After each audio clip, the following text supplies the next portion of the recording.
Harachin Daf Kafret, on va commencer par la Mishnah qui est en haut de la page. Maharim Adam mitzono ou mi bekaro, ou mi avadav, ou mi shifchotav akenaanim, ou mi sede ahuzato.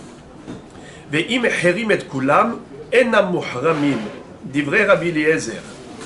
De quoi parle-t-on dans cette Mishnah?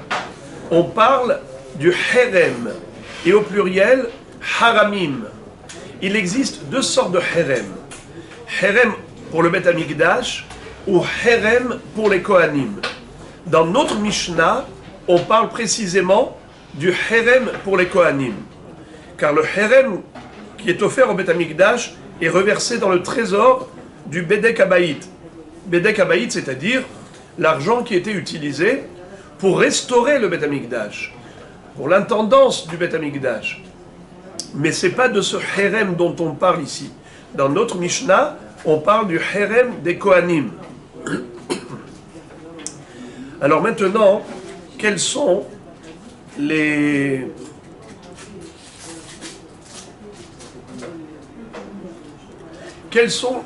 objets que l'on peut offrir en tant que herem la Kohanim? La Mishnah nous dit tson ou bakar, menu bétail ou gros bétail. Avadav veshifchotav akenaanim. On peut offrir même carrément un evet kenaani, une shifha kenaanite. Si je suis propriétaire d'un evet kenaani ou d'une shifha kenaanite, je peux l'offrir au Kohanim, herem la Kohanim. Ou bien sadeh ahouza. Sadeh ahouza, c'est un champ ancestral. C'est-à-dire qu'il y a deux sortes de champs, on avait vu la semaine dernière, sadeh mikna, sadeh ahouza.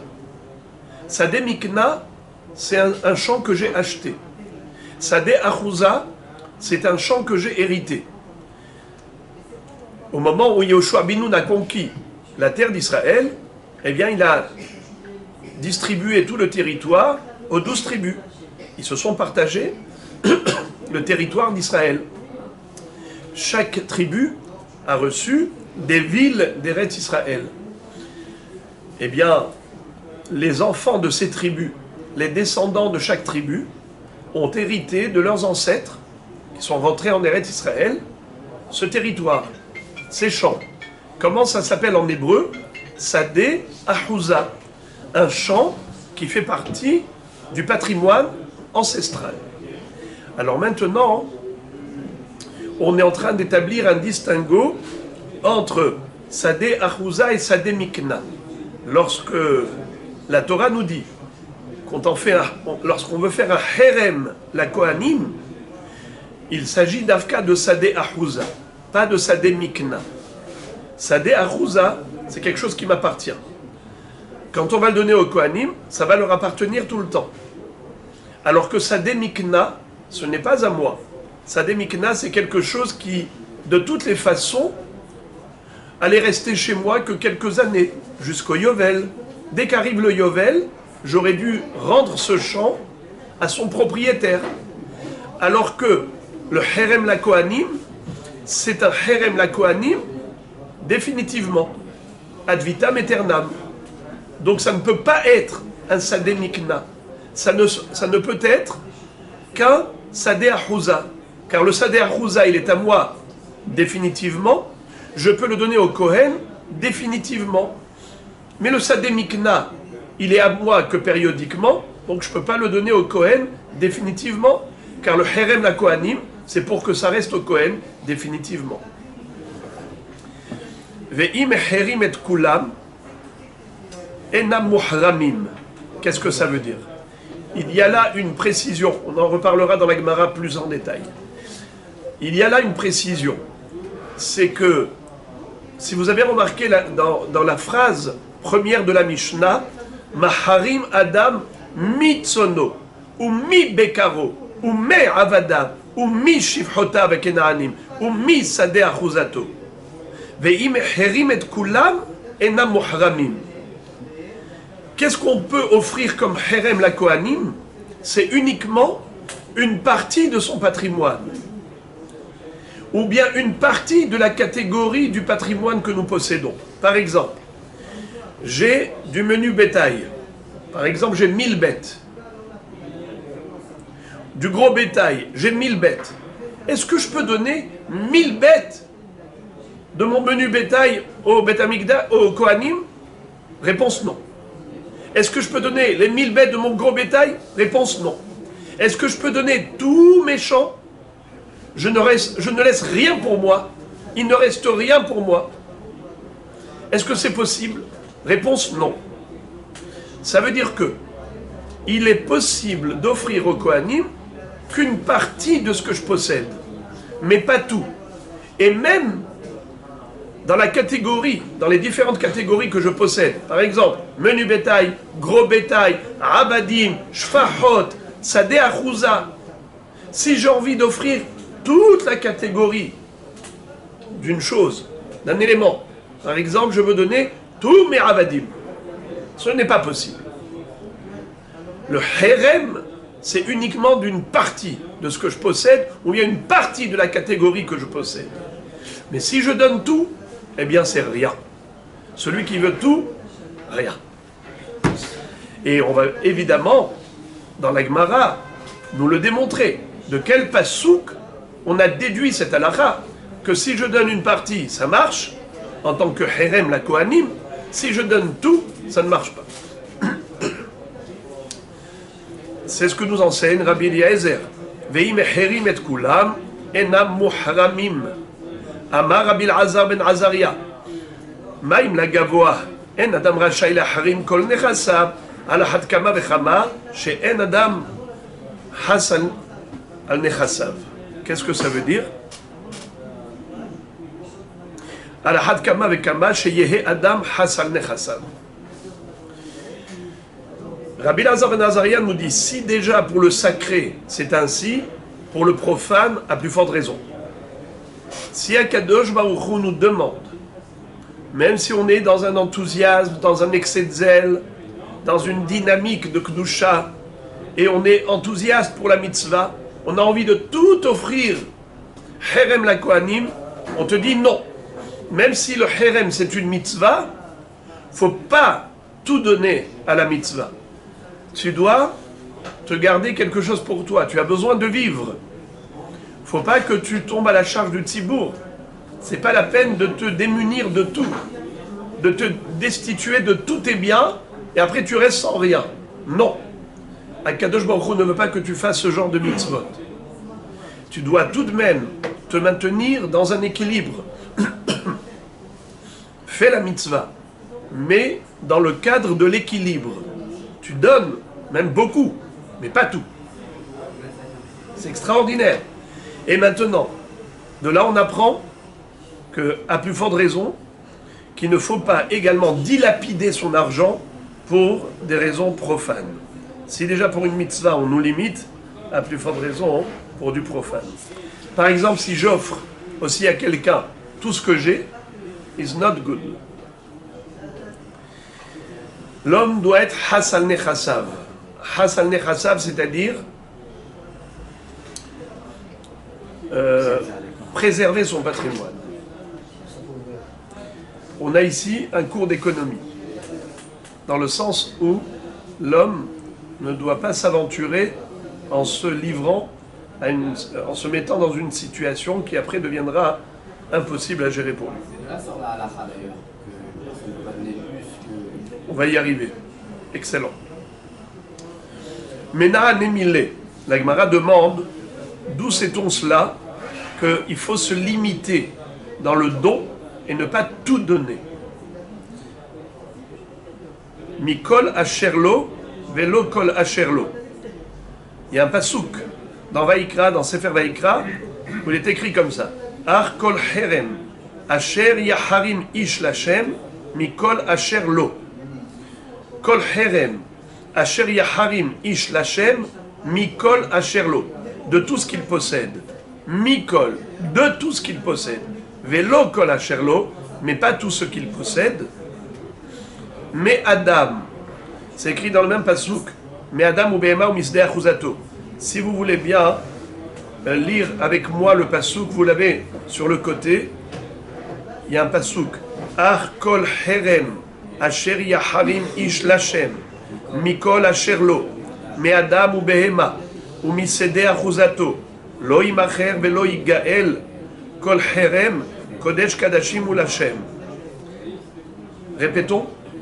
Ar Kol Herem, Asher Yaharim Ish Lachem, Mikol Asherlo, Me'adam ou Behema, ou Misede Achuzato. Lo Imacher velo Igael, Kol Herem, Kodesh Kadashim ou Lachem. Donc vous avez compris de quel mot on a déduit qu'il ne faut pas tout donner. Puisqu'il y a écrit Mikol Asherlo, Velo Kol Asherlo. Me Adam, Velo Kol Adam. Qu'est-ce que ça veut dire Me Adam? Comment est-ce que je peux offrir un Adam? Réponse, un Eved Kenaani. Le Eved Kenaani, il m'appartient. Je peux l'offrir en tant que Herem. C'est possible. Mais pas tous les Abadim que tu possèdes. Pas toutes les Shfachot, toutes les servantes que tu possèdes. Une partie seulement. Mi Behema, Velo Kol Behema. Une partie du bétail, mais pas tout le bétail. Ou Mi Sede Achuzato, Velo Kol Sede Achuza. Une partie de ton patrimoine ancestral, le patrimoine immobilier, que tu as reçu de tes ancêtres comme héritage, mais pas tout les biens immobiliers que tu possèdes. Yachol o yaharim ve'imeherim yiyu muharamin. Talmud lomar ach. Qu'est-ce que ça veut dire? Rabbi Eliezer nous dit que même bedi'avad, même a posteriori, si quelqu'un s'est dit ok, l'echatechila, il ne faut pas tout donner, mais bedi'avad, s'il a fait un don total de tout ce qu'il possédait, est-ce que ça marche? On te dit non. Regardez comment le pasouk a commencé. Regardez. Ach kol herem asher yaharim lachem. Le mot ach, c'est pour exclure. Pour dire que si jamais il a fait, eh bien c'est exclu. Ça ne marchera pas. Même a posteriori, le herem ne fonctionne pas. Toujours dans la Torah, les achin verakin mi'otin. Qu'est-ce que ça veut dire achin verakin mi'otin? Le mot ach, c'est une exclusion. Rak, seulement, c'est une exclusion.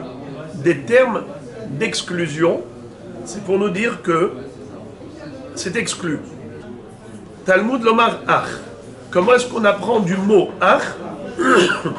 L'exclusion. C'est-à-dire que même a posteriori, un homme qui se serait permis d'offrir tout son patrimoine en tant que herem au Beth Amikdash pour les Kohanim, ça ne marchera pas. Ça ne prend pas effet. Cette consécration, elle est nulle et non avenue. Elle est caduque. Pour quelle raison? Parce que la Torah écrit ach. On aurait pu se suffire de ce passouk sans le mot ach. Comment on aurait écrit?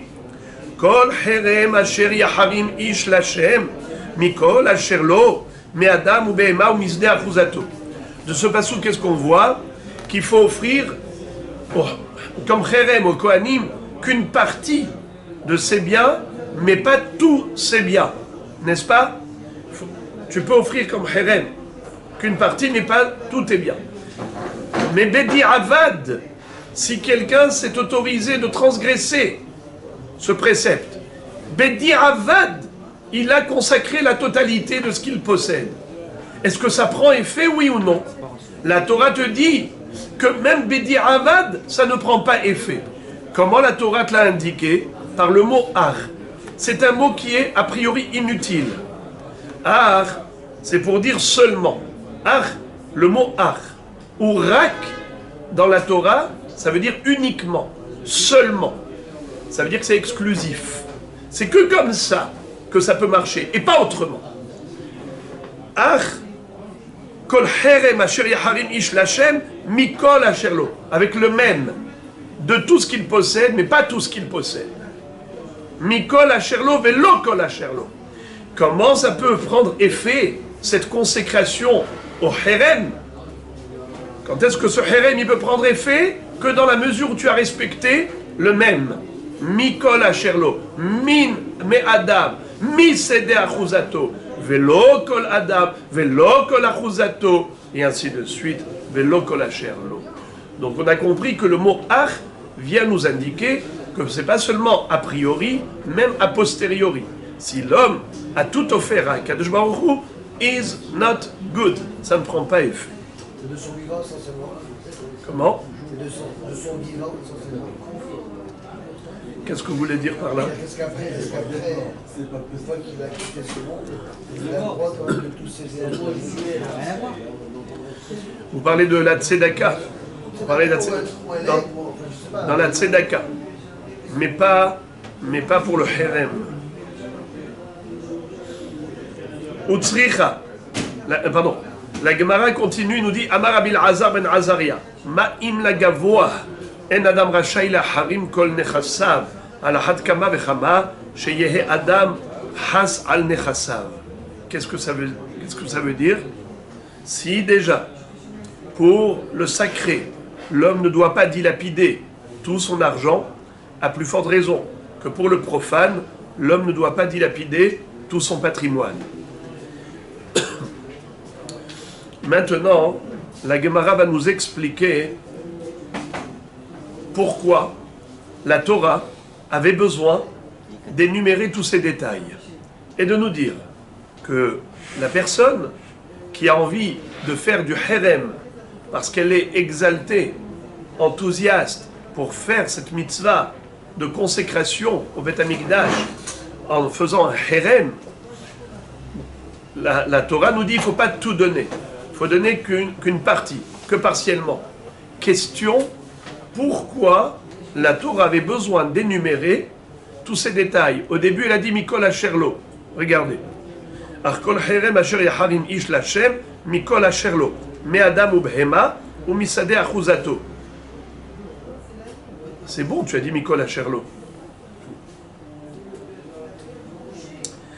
Alors voici la nécessité. Utsricha, c'était nécessaire. Dei katavra hamana Mikol Asherlo, haba amina kol deitle lola harim, aval min ehad lihreme kule. Katavra hamana me Adam, velo kol Adam. Qu'est-ce que ça veut dire? Au début, la Torah te dit, tu n'as pas le droit d'être maharim. Plutôt, tu peux être maharim qu'une partie de tout ce que tu possèdes. De là, on a déduit, mais pas tout ce que tu possèdes. Asher yaharim, comment c'est écrit? Arkol herem asher yaharim ish lachem mikol asherlo. De là, on a déduit mikol velo kol. Une partie de tout ce qu'il possède, mais pas tout ce qu'il possède. Si on s'était arrêté là, on aurait pu croire que l'interdiction, c'est de tout consacrer comme herem. Si je consacre tous mes biens, tout mon patrimoine, en tant que herem, is not good. Mais si j'offrais par exemple une catégorie, par exemple tous mes animaux, tous mes troupeaux, je laisse plus une bête pour moi. Pourquoi pas? Il me reste d'autres choses. J'ai des biens immobiliers, j'ai des servants, des esclaves. C'est pas grave si j'ai donné tous les troupeaux que j'ai. C'est ce que j'aurais pu croire. La Torah te dit non. Mais Adam, velokol Adam, les Adam que tu possèdes, quels sont les Adam, les hommes ou les femmes que tu possèdes? C'est Avadim ou Shfahot, Kenaanim. Eved, Veshifha, Kenaanim, ce sont des Adam que tu possèdes. Tu n'as pas le droit de les offrir entièrement au Herem, au Kohanim. Tu ne peux offrir qu'une partie. D'où tu le sais? Mais Adam. Velo kol Adam. De là, tu apprends que même une catégorie parmi ton patrimoine, tu n'as pas le droit d'offrir toute la catégorie. Tu ne peux pas offrir tous tes avadim ou shfahot. Il faut t'en laisser. Ça, je n'aurais pas pu le déduire des mots Mikol Asherlo. Car de Mikol Asherlo, qu'est-ce que j'aurais pu croire? L'interdiction, c'est uniquement d'offrir tout ce que je possède. Mais si j'offre une catégorie de tout ce que je possède, pourquoi pas? Bien que ce soit toute la catégorie. C'est pour ça qu'on vient te dire non. Même une parmi toutes les catégories que tu possèdes n'a pas le droit. Pourquoi tu ne dois pas comment on appelle ça? Te démunir de la totalité d'une des catégories. Veikatav Rahamana me Adam, et si la Torah avait écrit que me Adam, de lo sagiale blo avoda, aval sade sagiale bedistoran. Qu'est-ce que ça veut dire? Si la Torah avait parlé que de Adam, j'aurais pu penser que Adam, Avadim ou Shfachot, c'est spécial. On ne peut pas se débarrasser des Avadim et des Shfachot. On a toujours besoin d'aide. Un homme ne peut pas tout faire tout seul. Il faut bien qu'il y ait des mains et des bras pour le soutenir. Il y a énormément de bricolage, énormément de courses, énormément d'affaires que l'homme ne peut pas faire tout seul. Il a besoin de la main d'œuvre, des Avadim ou Shfachot. Étant donné que ça c'est une nécessité, entre guillemets, vitale, alors c'est la raison pour laquelle la Torah dit tu n'as pas le droit de te démunir totalement de Adam. Mais par contre, s'il s'agissait que du terrain, des sadot, peut-être que oui. Pourquoi? Parce que toi, tu aurais pu, même si tu n'avais pas de champ à toi, même si tu as tout offert au Beth Amikdash, tout de même, il va te rester des fruits. Comment des fruits et légumes? Eh bien, tu vas aller travailler en tant que métayer. Qu'est-ce que c'est qu'un métayer? En hébreu, c'est un haris. C'est un homme qui travaille en tant qu'agriculteur pour gagner comme salaire une partie de la récolte. Par exemple, le propriétaire du champ reçoit 60% des fruits et l'agriculteur qui a travaillé la terre qu'il a cultivée reçoit 40% des fruits comme salaire. Donc, on aurait pu imaginer qu'un homme qui a envie d'offrir tous ses champs, tous ses biens immobiliers à Kadosh Baruch Hu, c'est possible. Pourquoi? Parce que même si il n'aura pas ses propres fruits, même s'il ne pourra pas cultiver dans son champ parce qu'il n'a plus de champ puisqu'il les a tous offerts, ça ne va pas l'empêcher d'avoir des fruits. Car il peut aller travailler, mais distoren. C'est quoi distoren? En tant que haris, en tant que métayer. Il aura des fruits autrement. C'est pour ça que la Torah vient te dire. Non, non, non. Non seulement que Adam, tu n'as pas le droit d'offrir tous les avadim ou shfachot, mais même les sadot, les champs agricoles, tu n'as pas le droit de les offrir tous au Beth Amikdash, en tant que Herem la Kohanim. Veiyash mu'inan sadeh, mishum de hayuta, aval Adam, sagele beshama'a be'alma. Qu'est-ce que ça veut dire? Si la Torah avait écrit que uniquement sadeh, alors j'aurais dit, tu veux savoir pourquoi la Torah t'a interdit d'offrir la totalité de tes sadot en tant que Herem au Beth Amikdash? C'est pour la simple raison que le sadeh est à l'origine de la parnassa. Puisque les gens, c'est comme ça qu'ils cultivaient leurs champs et ils avaient ainsi leur subsistance. Puisque c'est quelque chose de vital, tu ne peux pas te démunir de ce champ. Par contre, les avadim ou shfachot, c'est sûr que ça t'aide beaucoup d'avoir de la main-d'œuvre. Mais ce n'est pas indispensable. Tu peux être un bon bricoleur et t'autosuffire. C'est-à-dire que tu n'as pas forcément besoin de l'aide. Même si tu as besoin d'autres personnes, mais tu peux louer les services d'un employé. Quand tu as besoin d'un menuisier, tu vas payer. Tu as besoin d'un électricien, tu vas payer. Tu peux trouver des employés qui vont travailler pour toi. Tu n'es pas obligé d'avoir un Eved ou une Shifha qui sont là en permanence pour te servir. Donc, si la Torah avait écrit Misede Achuzato et elle n'avait pas écrit Me Adam, eh bien on n'aurait pas pu déduire Adam de Sadeh. Car j'aurais dit Sadeh, tu ne peux pas tout offrir parce que c'est nécessaire, c'est vital pour avoir des pérotes, Tandis que les avadim ou les shfachot, peut-être que tu peux les offrir entièrement au Beth Amikdash, tu peux les donner entièrement en tant que Herem, la Kohanim. C'est pour cela que la Torah t'a dit non, ni ça, ni les Sadot et ni les avadim ou shfachot, tu ne peux pas les offrir entièrement.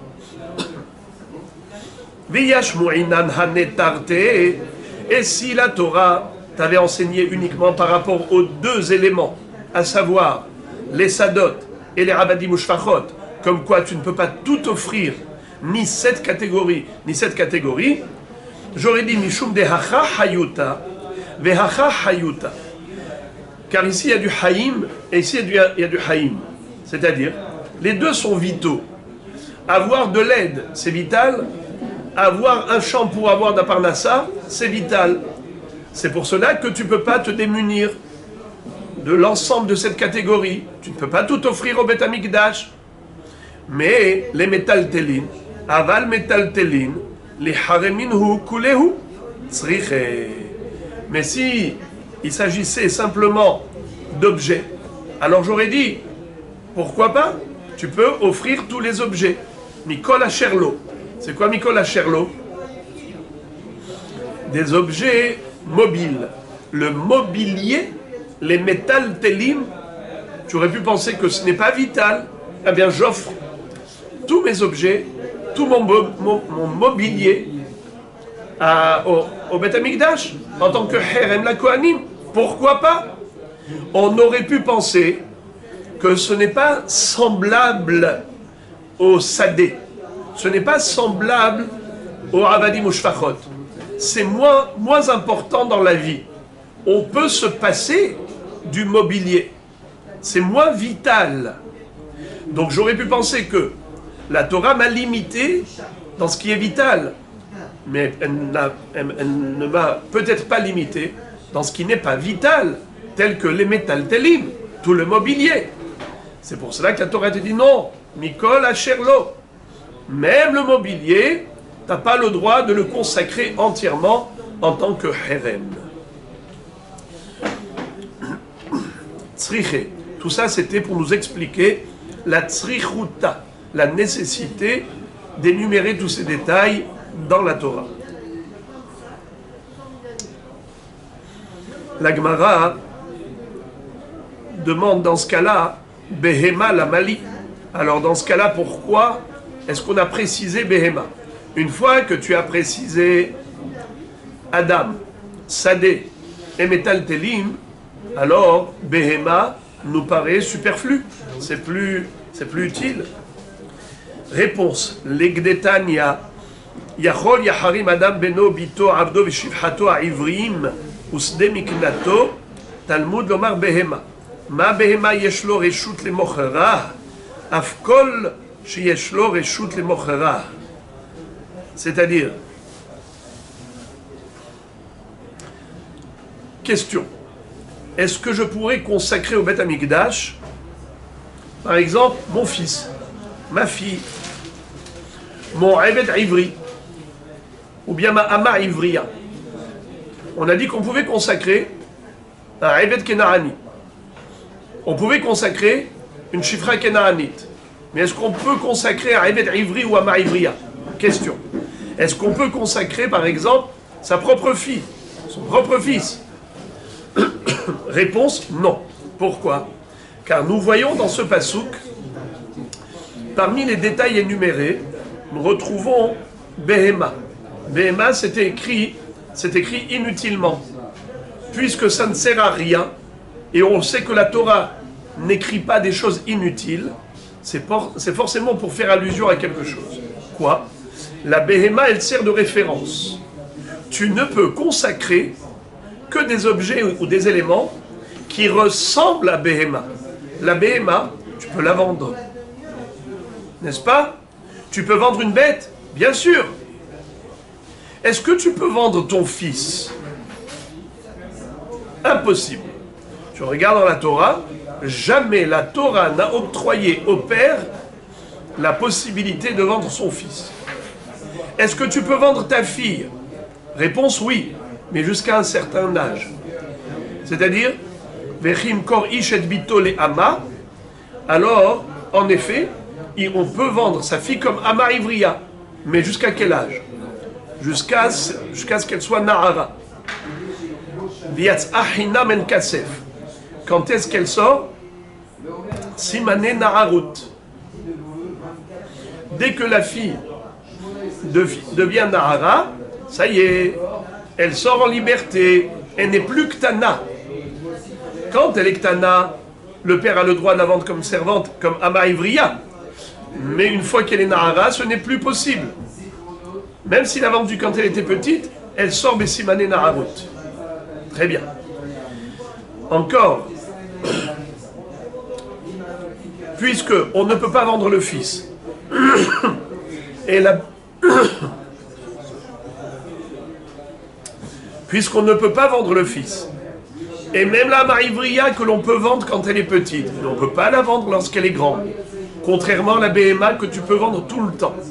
Donc Ama Ivriya ne ressemble pas à Behema. Behema, quand tu la vends définitivement. La Ama Ivriya, c'est une Mechira qui est temporelle, qui est temporaire, qui est limitée dans le temps. Ou bien par exemple, Ebed Veshifha, Ivri. Est-ce qu'un homme peut vendre son Ebed Ivri? Réponse non. Tu l'as acheté, tu ne peux pas le revendre. Ama Ivriya, tu l'as acheté, tu ne peux pas la revendre. Sademikna. Réhouven a vendu son champ à Shimon. Shimon peut-il vendre à Lévi le champ qu'il a acheté de Réhouven? Oui, mais pour un temps limité. Jusqu'à quand? Jusqu'au Yovel. Puisque Shimon lui-même, qu'est-ce qu'il aurait dû faire dans l'année du Yovel? Rendre à Réhouven son champ ancestral. Ainsi, Shimon, quand il vend à Lévi, il ne peut vendre à Lévi que les droits qu'il possédait, à savoir l'exploitation de ce champ jusqu'à l'année du Yovel, pas plus. Donc ce n'est pas une vente définitive. Or, la Behema, c'est une vente définitive. Pourquoi la Torah écrit Behema? C'était inutile, puisque ça fait partie du patrimoine, du mobilier. C'est pour t'indiquer, pour que ça serve de référence. Qu'est-ce que tu peux consacrer en tant que Herem au Beth Amikdash? C'est uniquement des objets qui sont vendables pour l'éternité.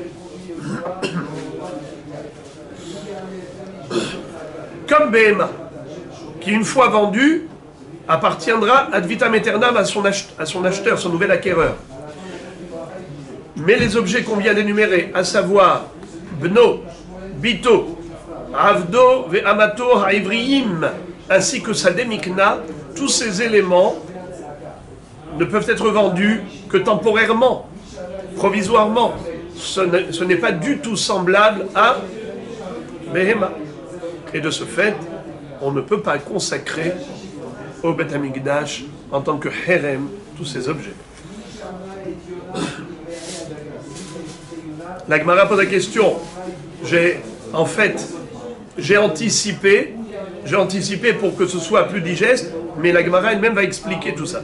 Elle va dire Ve'alo bito aktana yeshlo reshut lemochra yachol yahrim mena Talmud lomar behema ma behema yeshlo reshut lemochra leolam afkol sheyeshlo reshut lemochra leolam. La Gemara elle-même pose la question, elle dit, je ne comprends pas, pourquoi tu me dis que la petite fille, on ne peut pas la vendre, pourtant on peut la vendre? Réponse, c'est vrai qu'on peut la vendre, mais que provisoirement, et c'est pas comme Behema qui est vendu définitivement.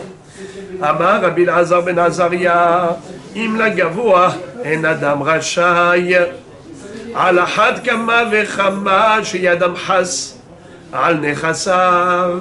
Rabbi Elazar ben Azaria nous dit ici déjà, pour le Kodesh, il ne faut pas tout sacraliser, à plus forte raison pour le profane, pour le Hédiot. La Gemara nous demande, Haïnou Tanakama, Rabbi Elazar ben Azaria finalement, il est d'accord avec Rabbi Eliezer. Qu'est-ce qu'il est venu rajouter en réalité? Parce que si tu vas me dire qu'il est venu rajouter qu'il ne faut pas dilapider son argent pour le Hédiot, ça, c'est quelque chose que même Rabbi Eliezer est d'accord. la prouve, puisque cette logique, ce raisonnement d'a fortiori, il est absolument logique, il va sans dire. Donc, finalement, Rabbi Eliezer est d'accord avec Rabbi Elazar ben Azaria. Rabbi Elazar ben Azaria est d'accord avec Rabbi Eliezer. Alors, qu'est-ce qu'il est venu rajouter, en fait, Rabbi Elazar ben Azaria? La Gemara dit Ika benaihu de Rabbi Ila, de Amar Rabbi Ila, be'usha itkinu, hamebazbez, al yebazbez yoter mechomesh. Qu'est-ce que ça veut dire? En fait, Rabbi Eliezer et Rabbi Elazar ben Azaria sont dans une marloquette subtile. Elle n'apparaît pas à l'œil nu, mais il faut comprendre les interlignes. Il faut comprendre quel est le fond de la marloquette entre eux, bien qu'ils ne sont pas expliqués clairement dans une opposition farouche. On ne voit pas qu'ils sont diamétralement opposés. Mais il y a une marloquette sous-jacente. Laquelle? C'est la notion de Hamé Bazbez, Aliyé Bazbez, Yoter Mechomesh. C'est ce que dit Rabbi Elazar ben Azaria. Si déjà pour le Beth Amikdash, il ne faut pas tout donner, à plus forte raison pour le Hédiot, qu'est-ce que cela veut dire? Ça veut dire que même pour la Tzedaka, il y a une limite, Homesh. Comme Rabbi Illa nous a enseigné que lorsque le Sanhedrin se trouvait dans la ville de Usha, eh bien ils ont fait une takana que celui qui donne la tzedaka ne donne pas plus qu'un cinquième, 20%. Rabbi Eliezer, lui, en revanche, va dire que la Torah nous a interdit, certes, de donner la totalité en tant que herem, mais on peut donner 99%. S'il nous reste 1% pour nous, tout va bien. La même chose pour la tzedaka, c'est comme le herem. On peut donner 99%. Il faut juste ne pas tout donner. Ne pas se démunir de tout. C'est ça la mahloquette entre Rabbi Eliezer et Rabbi Elazar ben Azaria. Rabbi Elazar ben Azaria, quand il a fait ce Kalva Homer, c'est pour dire que, attention, il y a une limitation. Et c'est quoi la limitation? La restriction, c'est ne pas dépasser le Homesh, un cinquième. D'où on apprend d'ailleurs la notion d'un cinquième. Aser te'aser et kol tevuat zaraecha ayotse asade shana shana. Ou bien, kol asher titenli aser aaserenu lach. Yaakov Avinu a dit, je donnerai le maaser de tout ce que tu me donneras. Aaser aaserenu lach. Aaser c'est la dîme, c'est déjà prélevé un dixième. Aaserenu une deuxième dîme. Un dixième et un dixième, c'est un cinquième. C'est-à-dire que je donne à Kadosh Baruch Hu comme tzedaka, ou le maaser, je donne un cinquième. Mais pas plus. D'ailleurs, dans l'Ilchot Tzedaka, le Shulchan Aruch écrit que nous avons 3 shi'urim, même 4. Le shi'ur minimal de tzedaka, c'est shlish ha-shekel bashana. Un shekel, c'est à peu près 50 shekel chadash. Quand on donne zecher machatzit ha-shekel, on donne combien? 25 shekalim d'aujourd'hui. D'accord? Combien c'est un shekel? 50 shekalim d'aujourd'hui. Un shekel en argent massif, c'est ce que ça donne. Parce que le shekel de la Torah, c'est esrim gera shekel. Ça donne à peu près 50 shekalim d'aujourd'hui. La moitié, machatzit ha-shekel, c'est 25. La tzedaka, nous dit le Shulchan Aruch, que celui qui n'a pas donné, au moins, durant toute l'année, un shlish ha-shekel, bitel mitzvah tzedaka. S'il n'a pas donné au moins un shlish, combien c'est à peu près 50 divisé par 3, hein, à peu près 17, 16, 17, on va dire comme ça, 3 fois 7, 21. 17 shekels par an, celui qui n'a pas donné au moins 17 shekels, des shekalim d'aujourd'hui, à la tzedaka, il a annulé la mitzvah de tzedaka. Ça, c'est le minimum. Mais après ça, le Shulchan Aruch nous dit qu'il y a aïn benonit Aïn Tova et Aïn Ra'a. Celui qui veut donner la tzedaka top niveau, il donne 1/5 de ses biens. Et 1/5 de son chiffre d'affaires chaque année. Du capital la première fois, et 1/5 du chiffre d'affaires chaque année de son bénéfice. Ça s'appelle tzedaka top niveau. C'est 2 fois le maaser. Ensuite, alors le bénéfice. Et ensuite, oui, pardon, le bénéfice. Tahiti.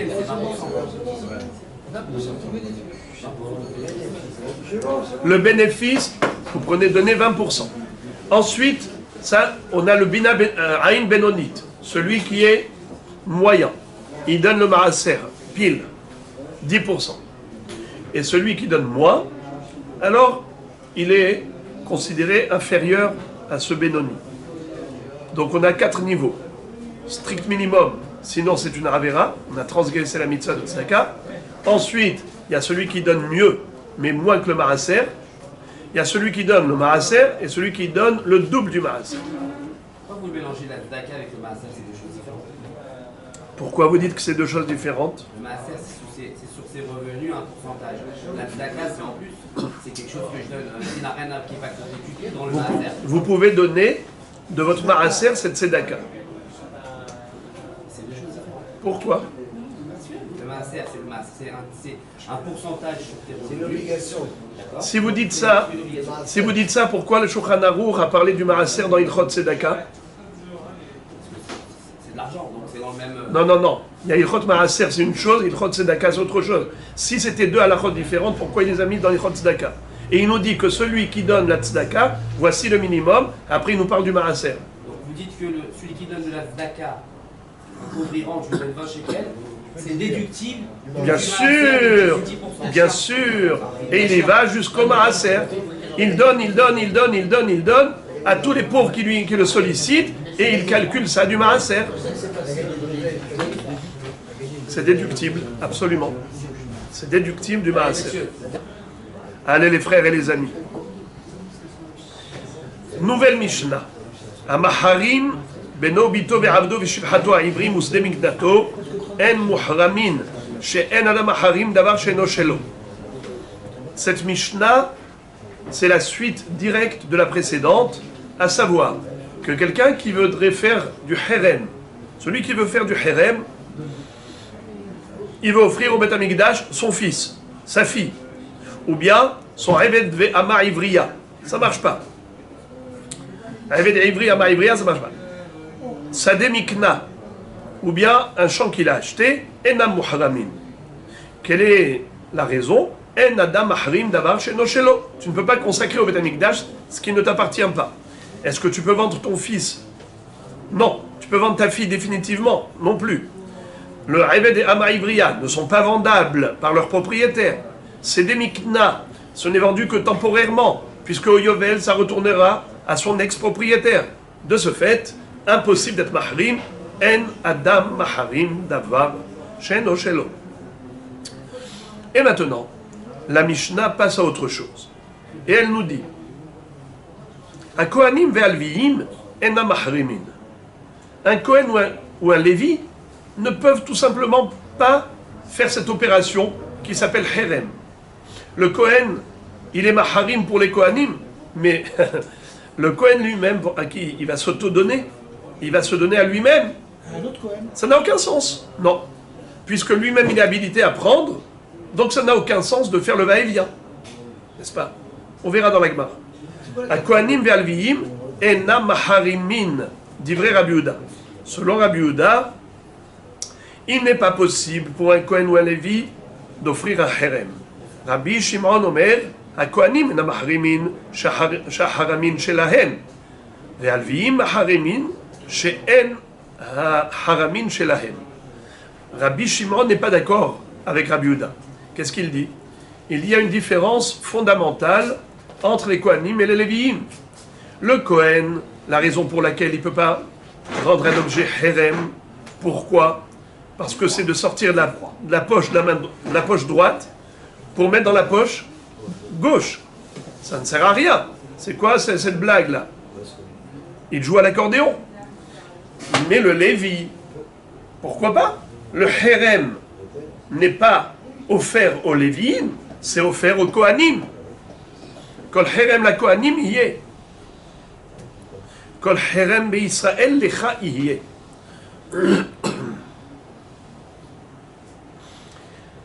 Rabbeinu HaKadosh va trancher dans cette mahloket. Rabbi va dire comme ça.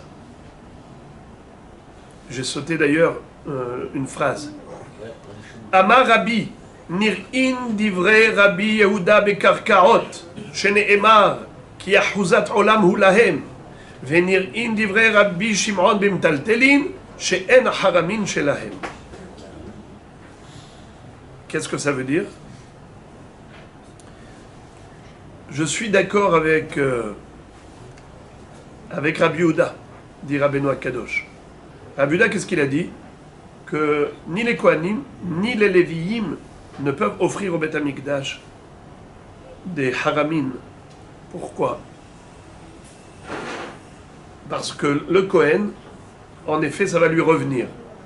Mais même le Lévi, il ne peut pas être maharim, un sadé achouza. Pourquoi?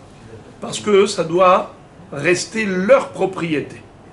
Les villes qui sont aux Lévi'im, ça leur appartient.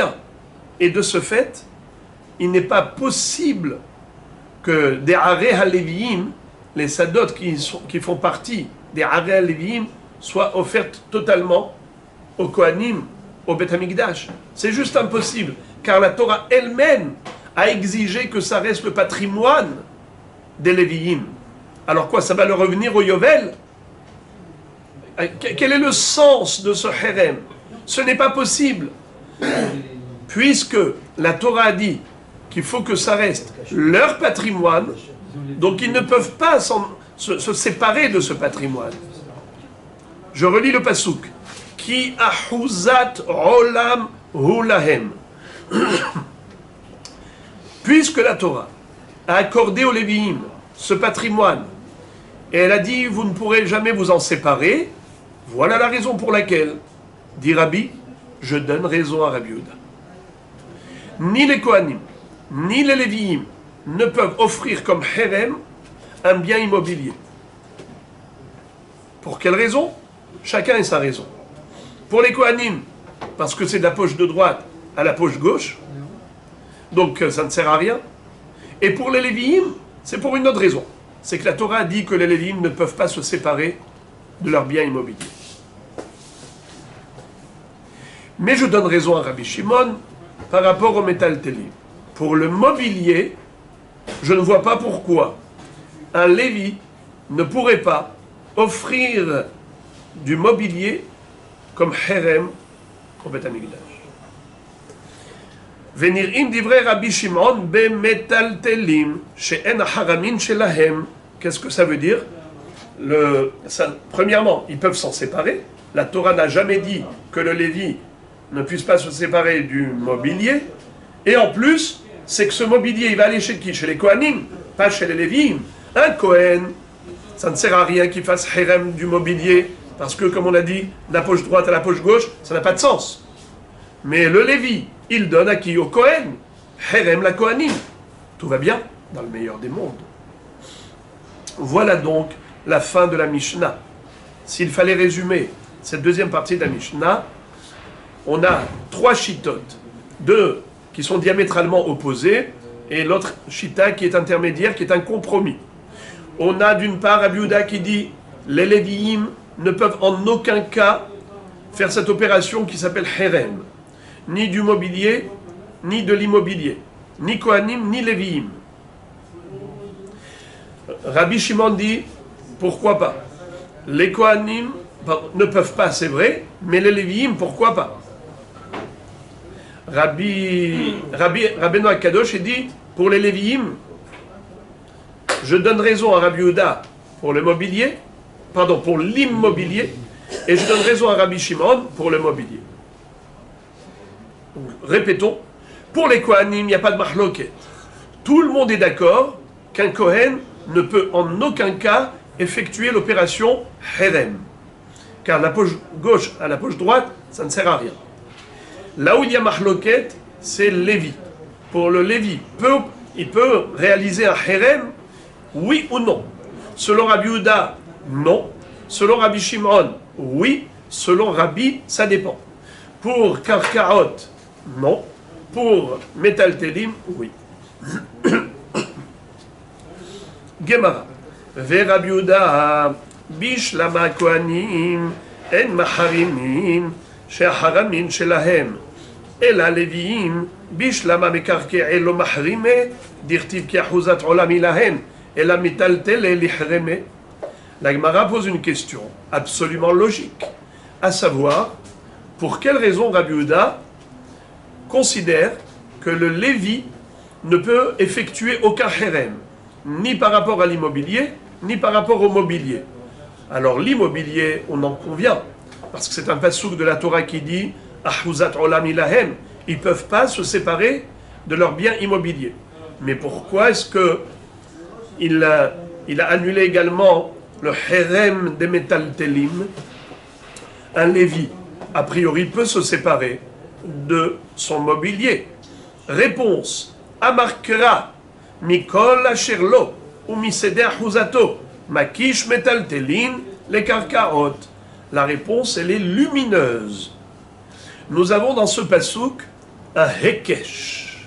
Qu'est-ce que ça veut dire hekesh? Hekesh, c'est une comparaison basée sur une juxtaposition. Lorsque la Torah va juxtaposer deux sujets, c'est pour les comparer. C'est ce qu'on appelle hekesh, comparaison, analogie.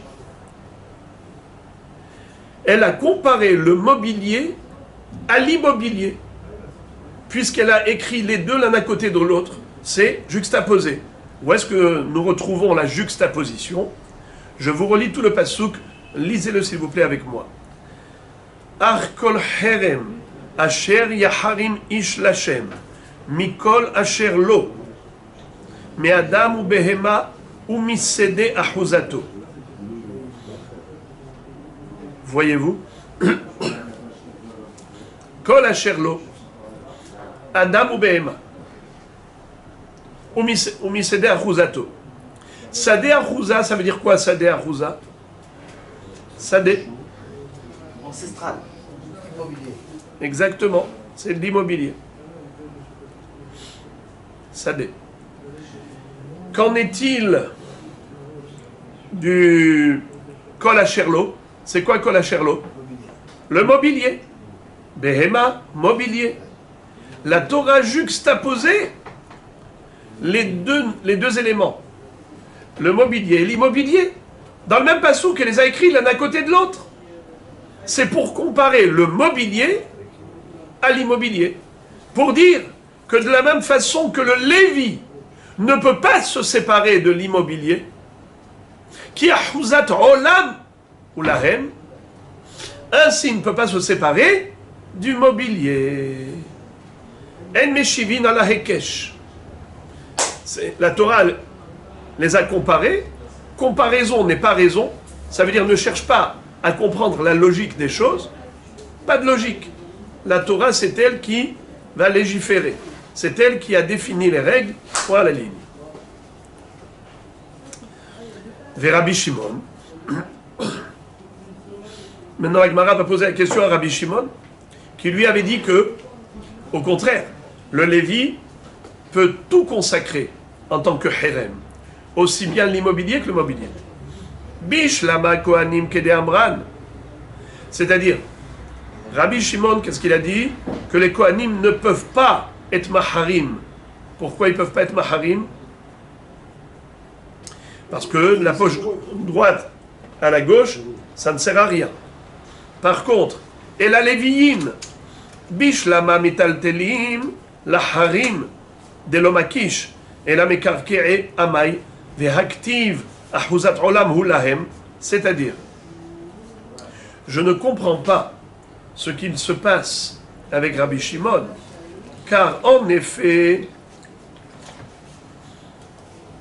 il autorise les Lévi'im à effectuer l'opération Herem pour ce qui est métaltéline, mobilier. Mais pourquoi est-ce qu'il l'autorise également le herem de l'immobilier. Ma'apitom, mais il y a un pasouk qui est Ahuzat Olam Hulahem. Ils ne peuvent pas s'en séparer.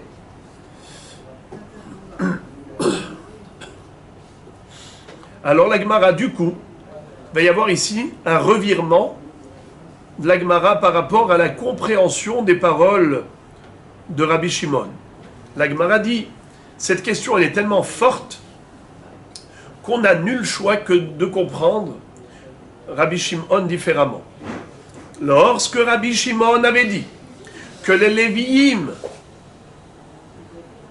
peuvent être maharim, ils peuvent offrir un herem, il ne s'agissait pas de l'immobilier, il s'agissait que du mobilier. Pas des karkaot, parce que c'est écrit clairement que ce n'est pas possible. Qui, comment c'est écrit le pasouk? Ahuzat olam ulahem. Ils ne peuvent pas s'en séparer. Alors, de quoi Rabbi Shimon parlait quand il a dit ils peuvent? Il parlait de métaltélim, du mobilier. Car lui, en effet, n'est pas d'oresh le hekesh.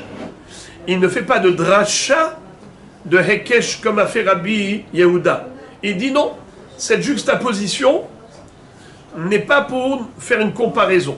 La Torah les a écrits comme ça, pour nous établir une liste, mais pas pour nous enseigner ici un hekesh, une comparaison à faire entre les éléments, entre mobilier et immobilier. Pas du tout. L'immobilier, ce n'est pas possible. Pourquoi? Parce que c'est écrit Ahuzat Olam Ulahem. Mais le mobilier, pourquoi pas? Voilà pourquoi Rabbi Shimon autorise les Lévi'im à effectuer un herem pour les métaltélim, pour le mobilier. La Gemara dit, c'est beau, mais c'est faux. Ce pirouche, c'est vrai qu'il est très agréable. Ça arrange tout.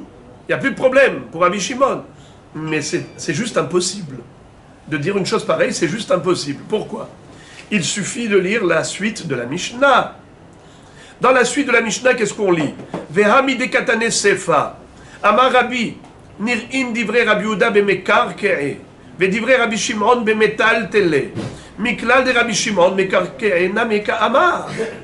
Puisque Rabbeinu Kadosh, c'était lui qui avait fait un compromis, qui avait tranché en disant je donne raison à Rabbi Yehuda pour un élément, mais Karkerin, il a raison qu'un Lévi ne peut pas se séparer de l'immobilier, mais je donne raison à Rabbi Shimon qui a dit que ils peuvent, les Lévi'im, consacrer aussi bien Mekarke'e Metaltelin, mais moi je donne raison que pour Metaltelin.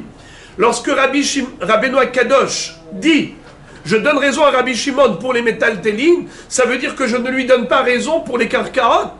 Donc forcément, Rabbi Shimon, quand il a dit les Lévi'im peuvent effectuer l'opération Herem, c'était par rapport aux deux éléments, Karkaot et Metaltelin, l'immobilier et le mobilier. Et Rabbeinu Kadosh lui a donné raison que par rapport à un élément, c'est-à-dire Metaltelin.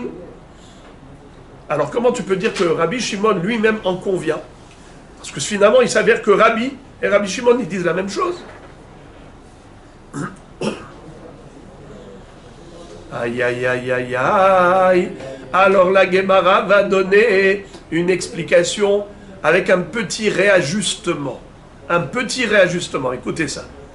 Hachikamar, voilà comment il faut comprendre les paroles de Rabbeinu Kadosh. Amar Rabbi, nir'in divrei Rabbi Yehuda, le Rabbi Shimon bekarkaot, she'av Rabbi Shimon, lo nechelak alav, ela bemetaltelin, aval bekarkaot modele.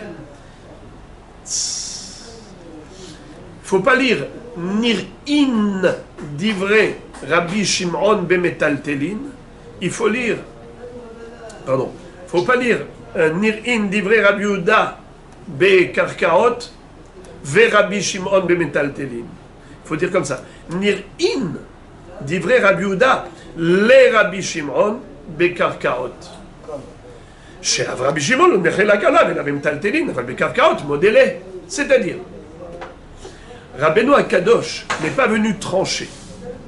Il n'est pas venu trancher. Il n'est pas venu pour faire un compromis entre les deux. Il est venu simplement interpréter et expliquer la mahloket.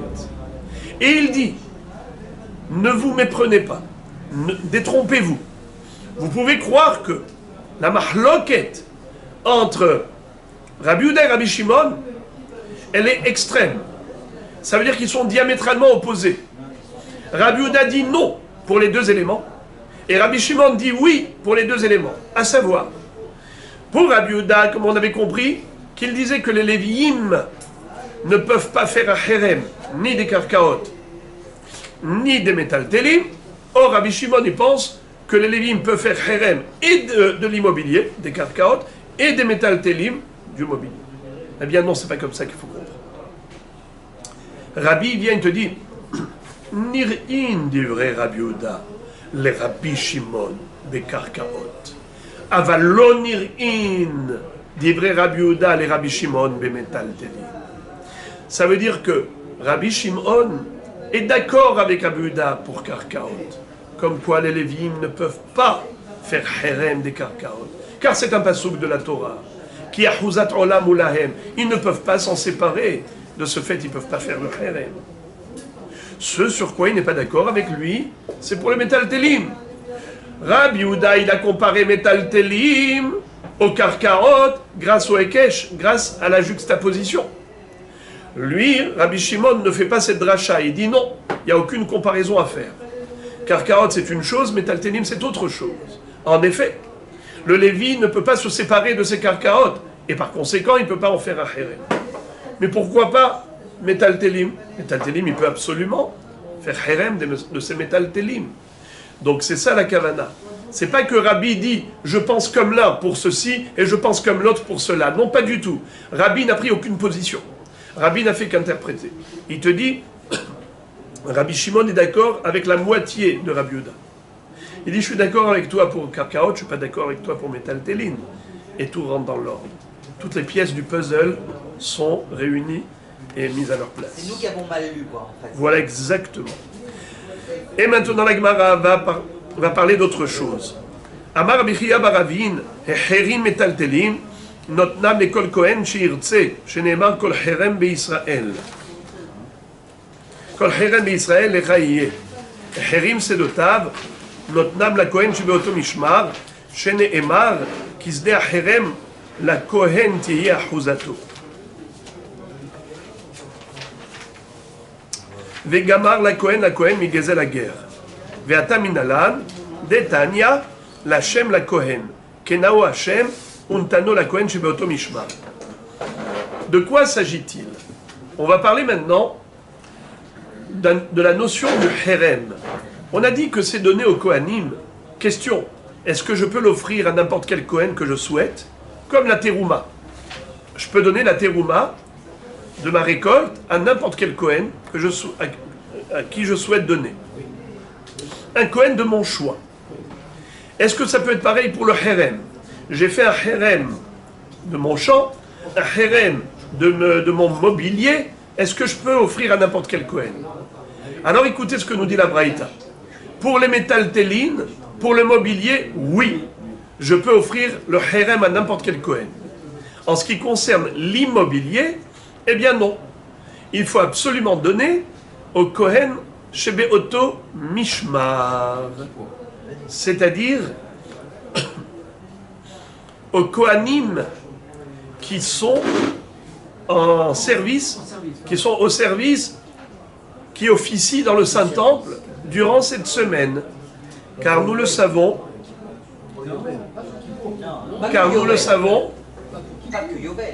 nous savons que les Kohanim servaient dans le Beth Amikdash pour le culte sacrificiel, Avodat et Korbanot. Chaque semaine, c'était un autre groupe de Kohanim. Il y avait 24 groupes. David Ameler avait institué cette répartition qui dit une rotation de 24 groupes de Kohanim chaque semaine. Ça s'appelle en hébreu Mishmar, une garde. La garde de la semaine. Mishmarot Kehuna, les gardes de Kohanim. Et ces gardes de Kohanim étaient elles-mêmes, ces gardes, constitué de 6 familles ou 7 familles. Je vais dire 6 familles, c'est plus simple, cette opinion qui dit 6. Chaque jour de la semaine, il y avait une autre famille, et le Shabbat, c'était les 6 familles qui officiaient ensemble. Le Shabbat, elles allaient interchanger. C'est-à-dire, il y avait Mishmar Hayotse, Mishmar Hanichnas. Les rentrants et les sortants. À un moment donné, ils vont se retrouver tous. Les rentrants et les sortants. Le jour du Shabbat, qu'est-ce qu'ils faisaient? Ils allaient se partager le Lechem Apanim, le pain de présentation, le pain de proposition, était distribué aux Kohanim, tous les Kohanim. Mishmar Hanichnas et Mishmar Hayotse. Les rentrants et les sortants se retrouvaient ensemble à se partager le Lechem Apanim. Eh bien, les Kohanim qui allaient travailler pendant cette semaine, c'était eux qui allaient se partager le Herem. Lorsque la personne arrive et va donner le Herem au Kohanim, au Beth Amikdash, qui est-ce qui se partage? Pas n'importe quel Kohen, ceux qui sont au Beth Amikdash pendant ce temps-là. Kohanim Shebeoto Mishma, qui officie pendant la semaine. Tu pourrais choisir alors, ça revient au même. Non, tous les Kohanim du Mishmar se Oui, partagent. mais si moi j'allais donner par exemple, je sais pas, Yom Shlishi, n'importe quel jour, je pouvais choisir les Kohanim qui allaient être là puisque je les connaissais.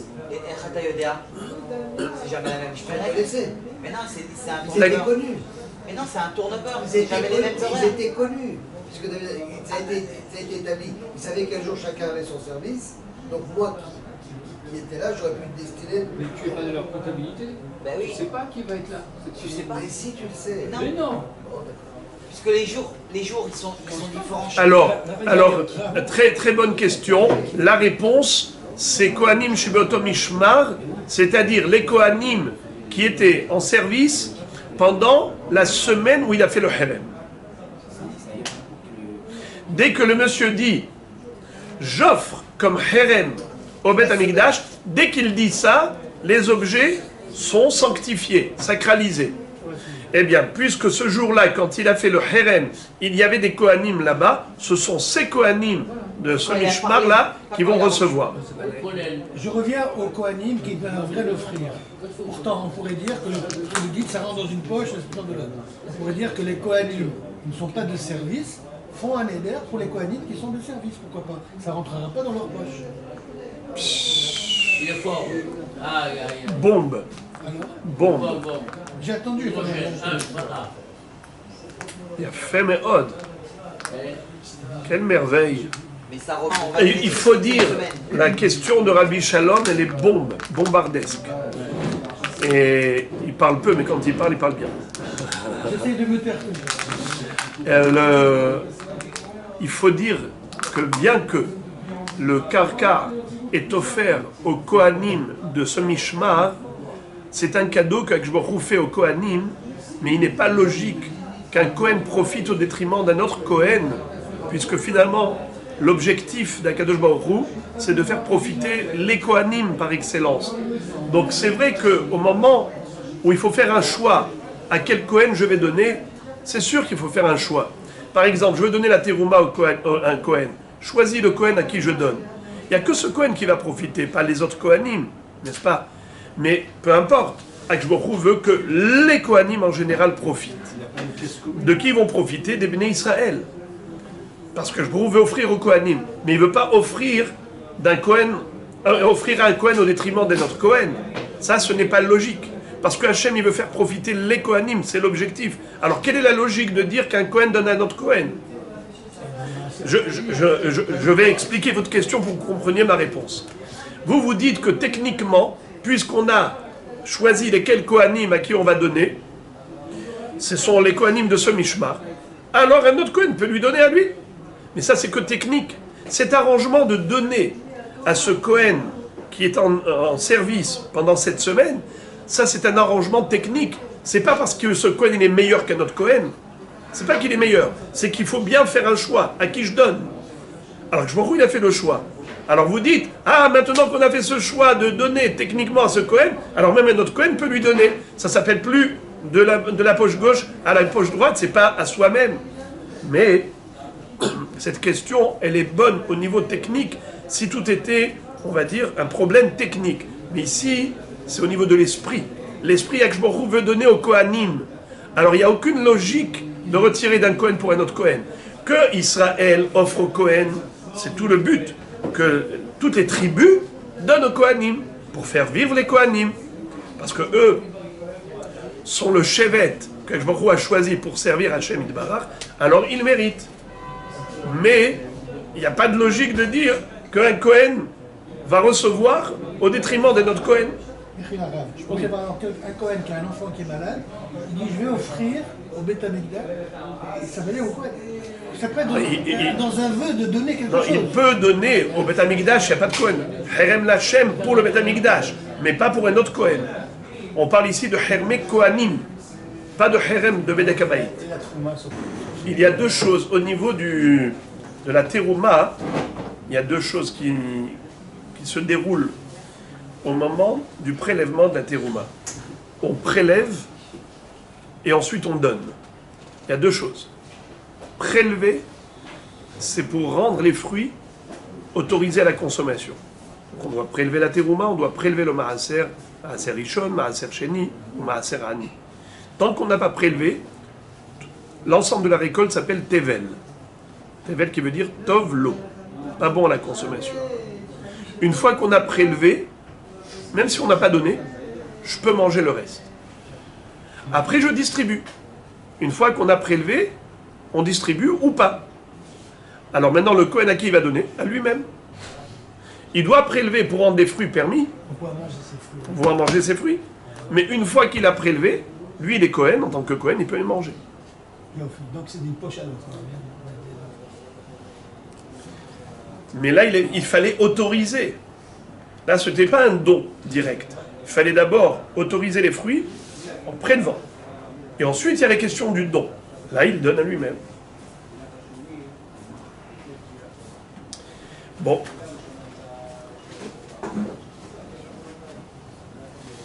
Là, j'arrive à l'essentiel. Écoutez juste ça. Écoutez juste ce détail-là qui est hyper important. On a appris que le Kohen, quand il fait un herem,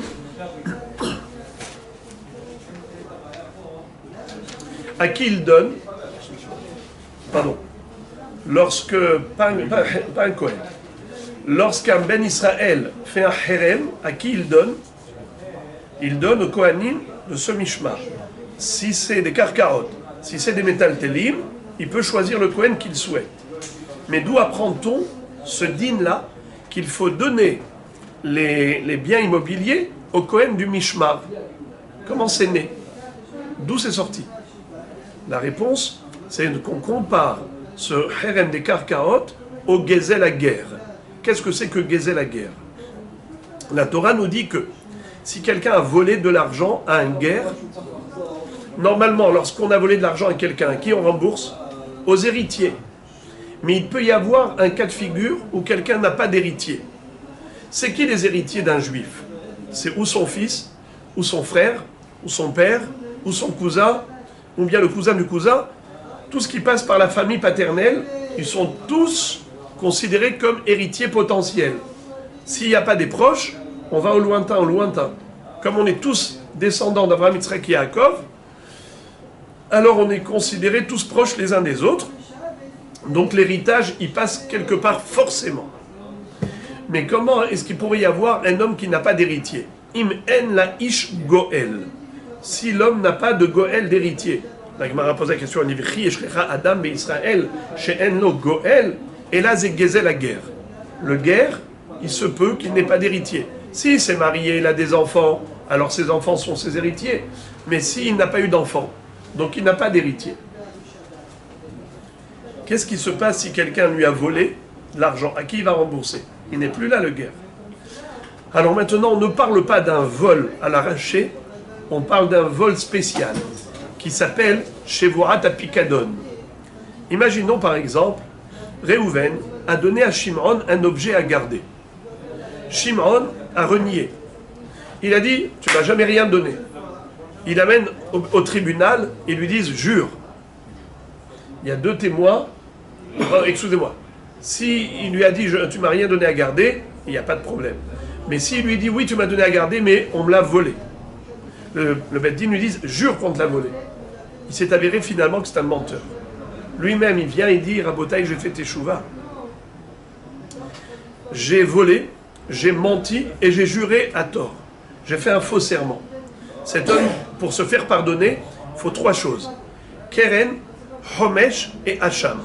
Il doit apporter un korban Hacham Gezelot et il doit payer le capital à cet homme à qui il a volé cet argent et il rajoute en plus à Homesh, 1/5 en plus.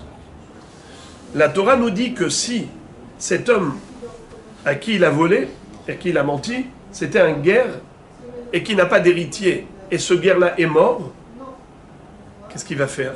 À qui il va rembourser cet argent? Ça va aller au Kohanim. Ça va aller au Kohanim. Mais au Kohanim, lesquels? Les Kohanim du Mishmar. Les Kohanim qui officient pendant cette semaine. Les Kohanim qui officient pendant cette semaine, c'est eux qui sont habilités à recevoir le Gezel, la guerre. Et la Torah va comparer les karkarot du Herem que l'on donne aux Kohanim aux karkarot que l'on doit donner aux Kohanim pour Gezel la guerre.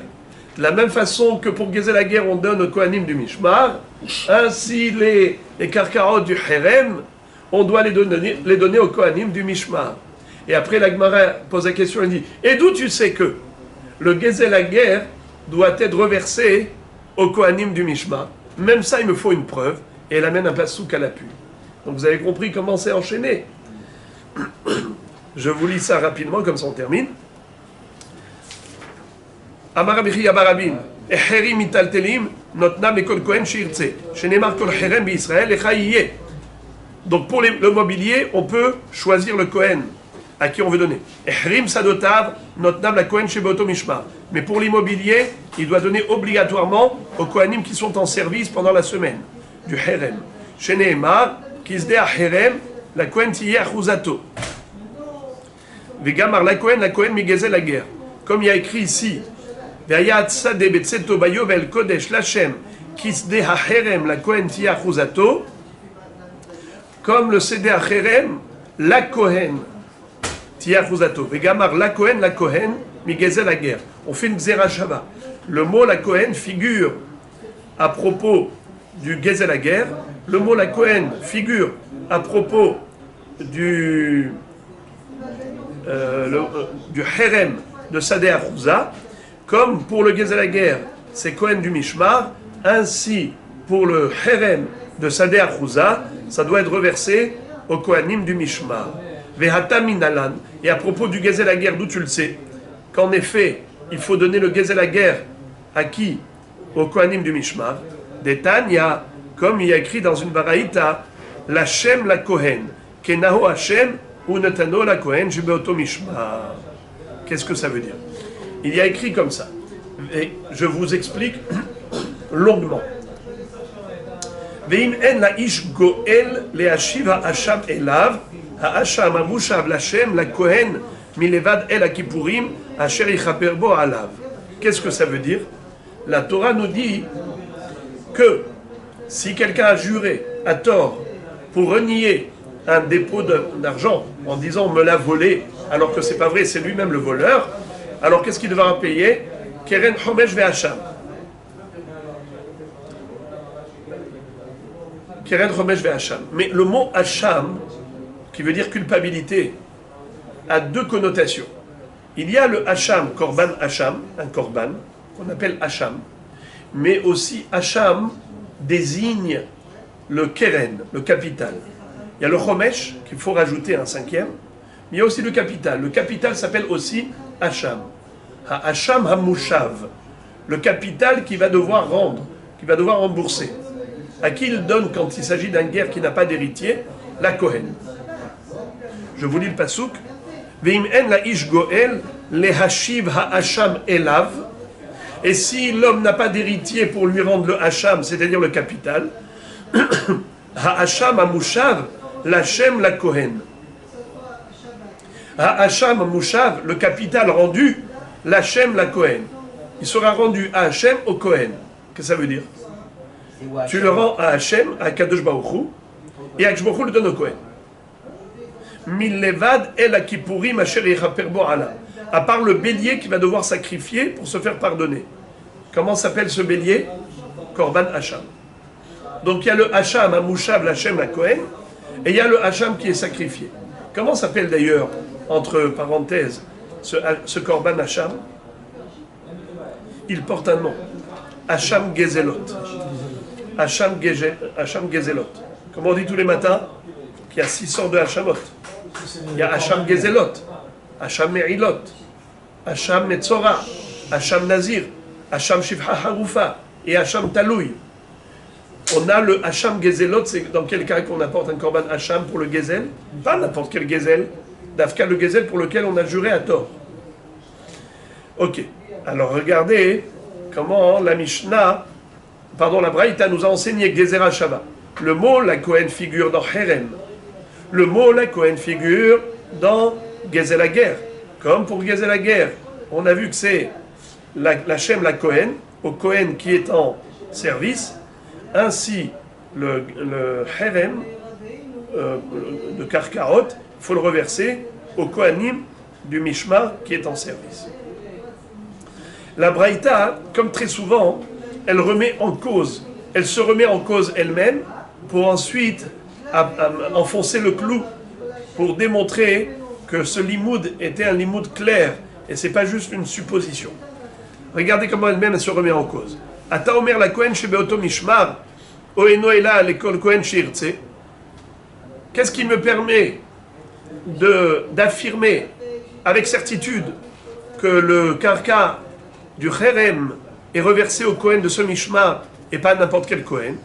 Keshehu omer millevad el akipurim asher yechaper bo alav hare bekohen shebeoto mishmar ekatuv medaber. Comment est-ce qu'on sait que le Gezel la guerre est reversé au Kohanim du Mishma? Eh bien, c'est parce que dans le même passouk où on nous dit qu'il faut rembourser le capital, il y a écrit à part le Korban Hacham, à part le El Akipurim. C'est quoi El Akipurim? Le bélier d'expiation. Le bélier d'expiation, comment est-ce qu'il s'appelle? Hacham Gezelot. À part le Hacham Gezelot, c'est qui va offrir le Hacham Gezelot? Les Kohanim du Mishmar. Ces Kohanim qui vont offrir le Hacham Gezelot, ce sont ces Kohanim qui sont habilités à recevoir le Gezel la guerre. Et une fois qu'on a compris qu'ils reçoivent eux le Gezel la guerre, eh bien on a compris également que quand la Torah fait Gezerah Shava, la Kohen du Herem, le Herem la Kohen, c'est qui ce Kohen? C'est le même Kohen du Gezel la guerre, c'est-à-dire Beotom Mishmar, chez Beotom Mishmar, ceux qui officient pendant le moment du Herem.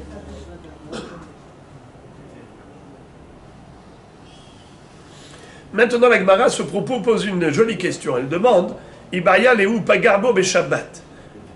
Maï, qu'est-ce que ça veut dire?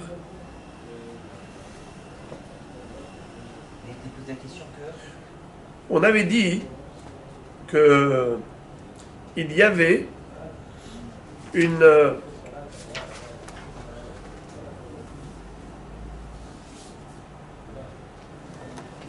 tout un enchaînement d'explications. Regardez. Ve'aya sade betseto bayovel kodesh lachem kis de acherem la kohen ti achuzato. Ve'gamar la kohen mi gezel la guerre. J'ai été un peu rapide, mais en fait, j'ai envie de vous illustrer comme si j'avais un tableau sous vos yeux. Regardez comment j'aurais fait. Dans le tableau, j'aurais écrit d'abord le Sadeh Acherem. Ensuite, Sadeh Hayovel. Sadeh Hekdesh chez Choser Bayovel. Et ensuite, Gezel la guerre. J'aurais mis 3 éléments. 1, 2, 3. Parce que la comparaison qui a été faite, c'est pas entre Sadeh Herem et Gezel la guerre, c'est entre Sadeh Herem et Yovel, Sadeh Yovel et Gezel la guerre. C'est-à-dire, tout à l'heure, vous avez rappelé le sadé qui est Hekdesh. Lorsque quelqu'un offre un sadé achouza au Beth Amikdash, on avait dit que si ce champ-là n'a pas été racheté, ou bien il a été racheté par quelqu'un, peu importe, puisque c'était un sadé achouza qui était Hekdesh, ce champ-là, au moment du Yovel, à qui il est offert? Aux Kohanim. Très bien. Aux Kohanim qui officient pendant la période de Kippour. Alors répétons. 1, 2, 3. Le Sadé Acherem est comparé au Sadé qui est donné aux Kohanim pendant le Yovel. Lesquels Sadot sont offerts aux Kohanim pendant le Yovel, ce sont des Sadé Achouza qu'un Ben Israël a offert au Beth Amikdash, qui a été Magdish. Et ensuite, ce sadé-là, par exemple, a été revendu à quelqu'un qui l'a acheté pour quelques années, jusqu'au Yovel. Au Yovel, c'est restitué à qui? Non pas à l'ex-propriétaire, mais au Kohanim qui travaille pendant le Mishmar. Et de ce din-là, de Yovel, on a appris pour Gezel la guerre. Ou bien le contraire. Du Gezel la guerre, on a appris pour Yovel. Et du Yovel, on a appris pour Herem. Donc l'enchaînement, c'est qui la source, la référence? Gezel la guerre. Puisque c'est là-bas qu'on a vu le Mishmar. Comment on a vu le Mishmar dans Gezel la guerre? Ceux qui offrent le Korban Hacham Gezelot sont habilités à recevoir le Gezel la guerre. Le karka qui a été rendu par le voleur. Ensuite, du Gezel la guerre, on a appris pour Yovel. C'est qui reçoit au Yovel? C'est pas tous les Kohanim. C'est ceux du Mishmar. De là, on a appris pour Sadé Acherem. C'est qui reçoit? Les Kohanim du Mishmar. Très bien. La Gemara, maintenant, pose la question. Tu m'as dit qu'au Yovel, c'est les Kohanim du Mishmar qui reçoivent, comme on l'a appris du Gezel la guerre. J'ai envie de savoir, si le Yom Kippour du Yovel, vous savez que Yom Kippour, c'est le jour où on va sonner le shofar. Le jour de Kippour du Yovel, la 50e année, le Sanhedrin allait sonner le shofar, ils allaient sanctifier la 50e année. Le jour de Kippour, on allait libérer les esclaves hébreux.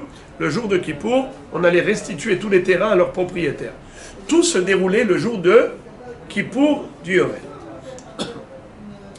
Quel est le din si le jour de Kippour tombe Shabbat? Ibaya Leou, Pagarbo Shabbat, Maï. Nous savons que le Shabbat, on a les Kohanim rentrants, les Kohanim sortants. C'est qui va recevoir les biens immobiliers du Yovel? C'est les sortants ou les rentrants? Sortants, on avait dit. En fonction de l'heure que ça a été donné. Regardez ça. Pagarbo ve Shabbat Maï. Amar Apriya Barami Mishme de Ulpana. Notna le Mishmar Ayotse. On l'offre au Mishmar sortant. C'est qui dit ça? Rabbi Chia Barami, au nom d'un Rav qui s'appelait Ulpana. Ou bien, pardon, au nom du Talmud, excusez-moi. Le Ulpan, c'est-à-dire la Gemara. Au nom de Ulpana. Il y a ceux qui lisent Hulpana. C'est qui Hulpana? C'est un haram qui s'appelait Hulpana. Mais il y a ceux qui disent que non, c'est une erreur. C'est pas Hulpana, c'est Ulpana.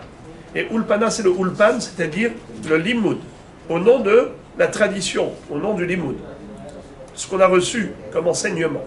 Notna le Mishmar Ayotse. On donne au Mishmar sortant.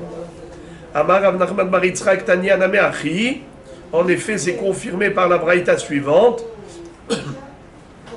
qui disent que les dinim de Yovel, c'est depuis la nuit du Yovel. Donc c'est forcément les Mishmar Ayotse, puisque la nuit du Yovel, même si ça tombe Shabbat, c'est le Mishmar sortant qui est là pendant la nuit du Shabbat, et donc ce sont eux qui sont habilités à recevoir. Nimtzeta ata omer, et had Yovel, et had Shevi'it, excusez-moi.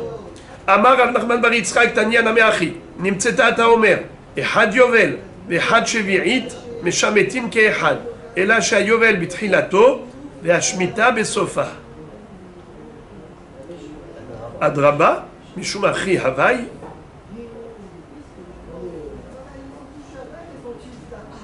Ima mipene shehayovel. Bishlama shevi'it besofa. Dirtiv miketz sheva shanim ta'ase shmita. Ela yovel bitchilato. Biyom HaKippurim hu. Dirtiv biyom HaKippurim ta'aviru shofar bechol artsechem. Hamane Rabbi Ishmael bno shel Rabbi Yochanan ben Brokai. De Amar merosh Hashanah ou de Hayil Yovel. Shama Hizkia bar Biloto ve Azal ve Amar Kameh de Rabbi Abaou. Velikish metal tele le karkarot. Lav tanaehi. Deika de makish veka de lo makish. Keman de Amar lo makshin. Qu'est-ce que ça veut dire?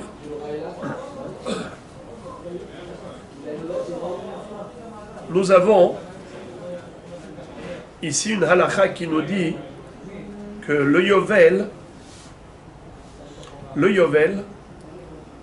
c'est le jour de Kippour qui prend son effet.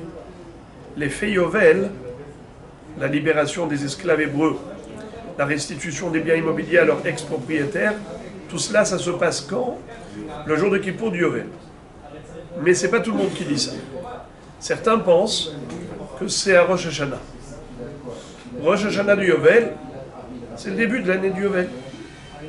Le début de l'année du Yovel, c'est la fin d'une Shemitah. Rosh Hashanah du Yovel, c'est la fin d'une Shemitah. Nous avons une halakha à propos de la Shemitah, qu'il y a rémission des dettes, annulation de toutes les dettes. Mais ça se passe quand? Au début de l'année de la Shemitah, au début de la 7e année ou à la fin de la 7e année? À la fin de la 7e. Miketz Sheva Shanim. Ah, c'est Shemitah. Miketz Sheva Shanim. À la fin de la 7e année. Tu vas abandonner toutes les dettes. Le Yovel, quand est-ce qu'il agit? Pour la libération des esclaves et pour la restitution des biens immobiliers. D'après celui qui dit à Rosh Hashanah, eh bien, en fait, on a les deux qui fusionnent. Les deux qui fusionnent, c'est quoi? L'annulation des dettes de la Shemitah, c'est à la fin de l'année de la Shemitah. La libération des esclaves, c'est au début du Yovel. Puisque la fin de la 49e année, qui est une Shemitah, 7 x 7, 49, c'est le début de la 50e. Donc on a les deux opérations qui fusionnent. Annulation des vœux, après la Shemitah. Libération des esclaves au début du Yovel. D'après celui qui dit que c'est Rosh Hashanah. Donc début de Rosh Hashanah, la première minute de Rosh Hashanah, c'est la fin de la Shemitah. Et puisque la Shemitah, il faut qu'elle passe pour annulation des dettes, l'annulation des dettes, ça se fait au moment où le Yovel est rentré. Puisque le Yovel il rentre à la première minute de Rosh Hashanah du Yovel, c'est la fin de la Shemitah. Fin 49 égale début 50. Donc on a deux opérations en même temps. Annulation des dettes par la Shemitah, libération des esclaves et des terrains au Yovel, Rosh Hashanah. Si tu dis que c'est à Kippour, eh bien c'est en décalé. Les deux opérations n'ont pas lieu en même temps. Car l'annulation des dettes, c'est à Rosh Hashanah de la 50e, qui est en fait la fin de la 49e, qui est une Shemitah. Mais ensuite, libération des esclaves, c'est 10 jours plus tard. 10 jours plus tard. 10 jours plus tard de la fin de la 49e. Ouais. Il y a ceux qui disent qu'en réalité, c'est vrai que, que le jour de Kippour, c'est là qu'il y aura une libération officielle. Mais déjà le jour de Rosh Hashanah, ça y est, les esclaves ne travaillent plus. Ils commencent à boire et à manger. Ils sont là chez leur maître.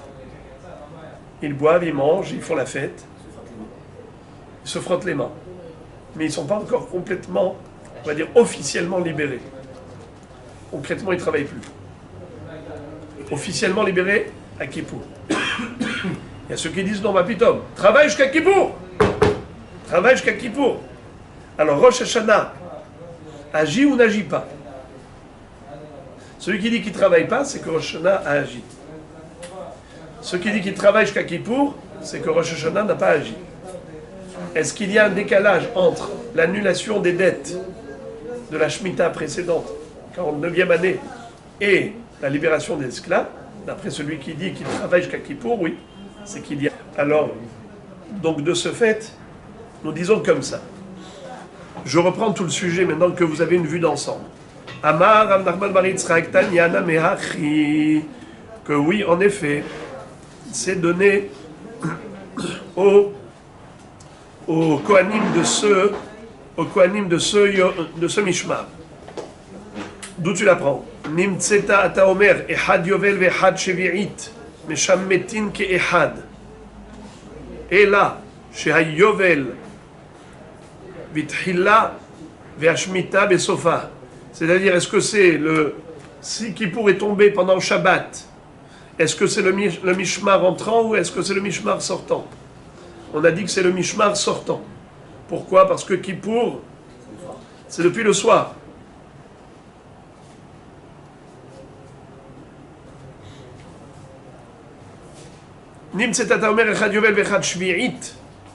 Lorsque nous avons le Yovel et la Shvi'it, c'est-à-dire, c'est quoi Shvi'it? C'est la 49e année, c'est une 7e année, c'est une Shemitah. Yovel, c'est la 50e. Meshametin ke'echad. En fait, ils fusionnent. Et là, chez Yovel bitchila ve Shemitah besofa. Et pourquoi est-ce qu'ils fusionnent? C'est parce que Behemet, la Shemitah, elle annule les dettes à la fin, et le Yovel, il libère les esclaves et les terrains au début.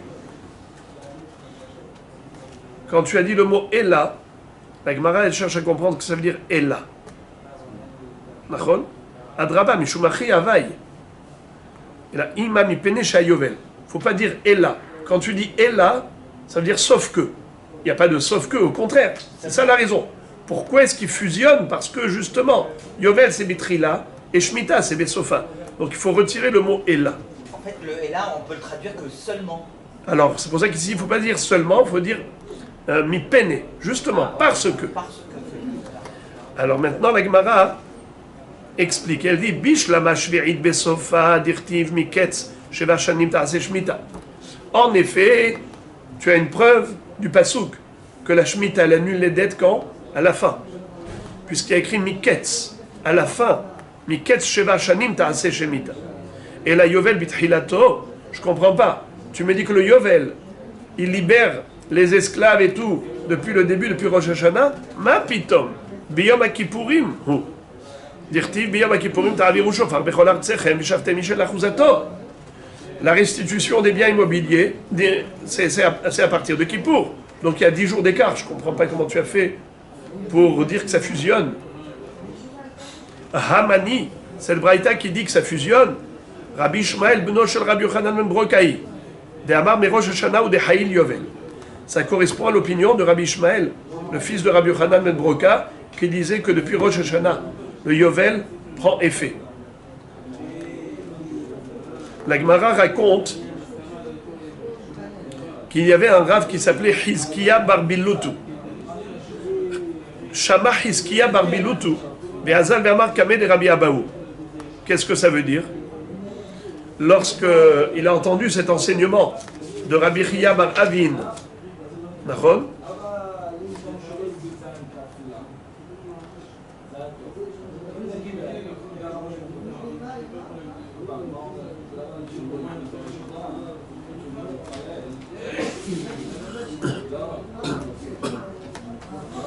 Qu'est-ce qu'avait dit Rabbi Chiya bar Avin? Herim mitaltelim notnam lekol kohen shirtse, tandis que Herim sadotab notnam la kohen shevoto mishmar. Rabbi Chiya bar Avin avait dit que on doit donner le karka qui est Herem au kohanim de ce mishmar. Lorsque Hizkiya bar Bilutu a répété cela devant Rabbi Abahu, alors il lui a posé une question. Il lui a dit Ma pitom, pourquoi est-ce que on fait une distinction entre métal télim et karkarot? Tu me dis les métal télim, tu donnes à n'importe quel kohen. Et les karkarot qui sont herem davka boto mishma.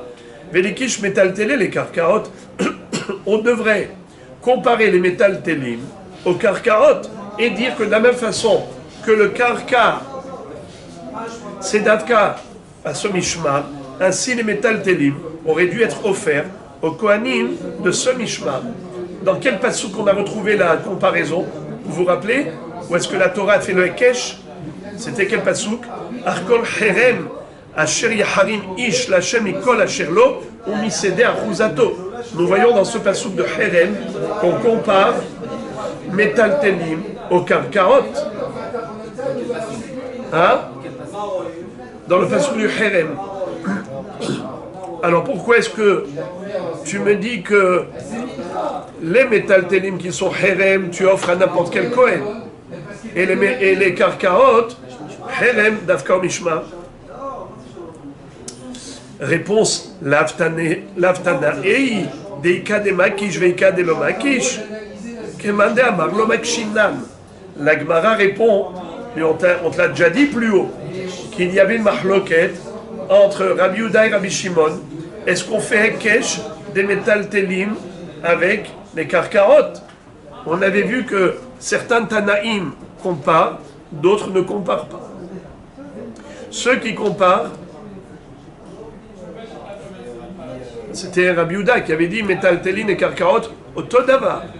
Mais Rabbi Shimon avait dit que non, on ne compare pas. Alors c'est ce qui est dit ici. Rabbi Chia Baravin qui a dit que les Metaltelim ça revient à n'importe quel Kohen, tandis que les Karkaot ça revient à Nafka au Kohanim de ce Mishmar. Si on fait une distinction entre Metaltelim et Karkaot, c'est que forcément on ne tient pas de ce Hekesh. C'est qui? C'est Rabbi Shimon. Donc Rabbi Chia Baravin a été posé la halakha comme Rabbi Shimon Bar Yochai, qui ne compare pas les Metaltelim au Karkaot. Voilà mon rabotai pour aujourd'hui.